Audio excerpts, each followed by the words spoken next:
to, BFF? BFF. Ginagalit ka na. Nakahanda na yung luto ang sinetap ko para lang dun sa request mo. Request ko, wala naman Ako may request. Thank you Galing mo lang. Request ka.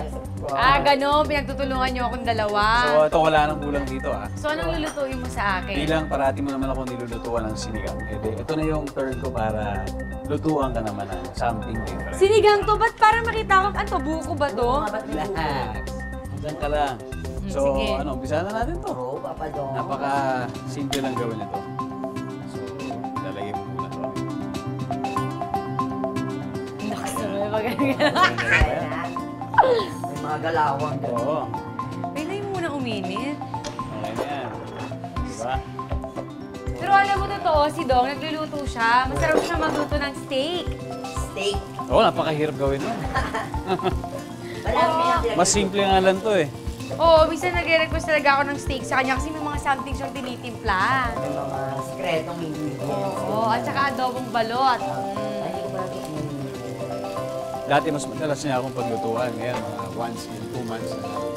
Ayan. May mga bugo. Mga ganon. O yan, okay na ba sa'yo yan? Oo, okay na yan. Okay na Huwag kang yan. mag-alala dahil pagkatapos ito yan ng morning, yan ang una kong gagawin.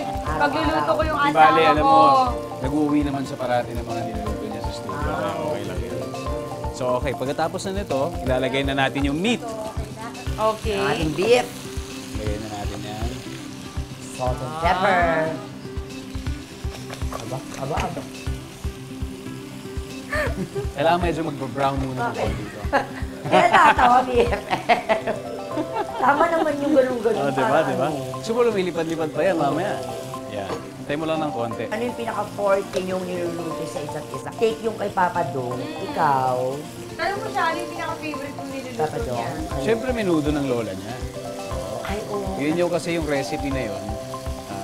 Sa kanya lang binigay. Hindi talaga. Tinuro kahit kanino. Wala. Binigay kahit kanino, kahit sa mga anak. Sa apo lang at sa kanya lang binigay. So meron na rin sa sariling version na ginagawa.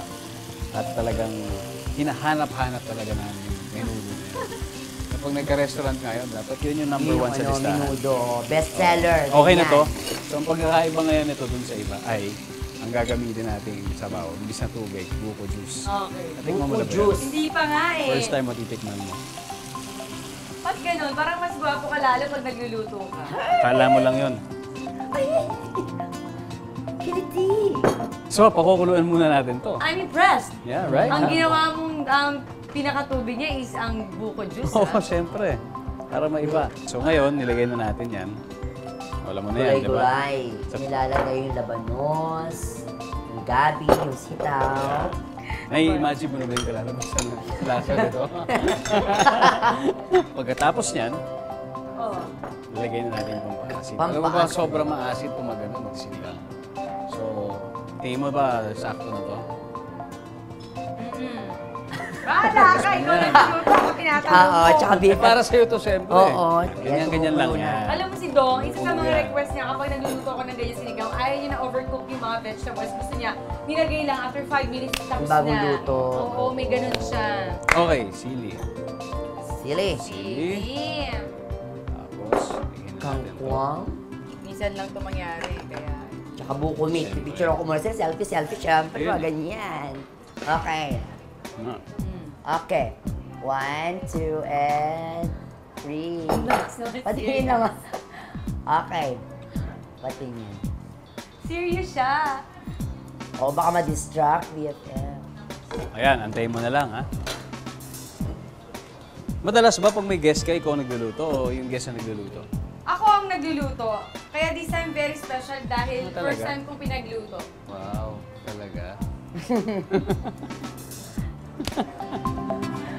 Kulo-kulo na.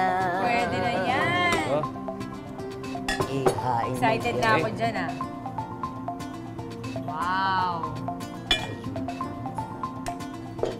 Oh, excited ka Mas naman. Ha? Mas excited ako ng surprise ko sa inyo. May gano'n? BFF. Ayun. Ayan. Oh. okay na yan. Yan. Ayan, para sa ganun. Muna. Okay. Ikaw muna. Ako muna. Thank you.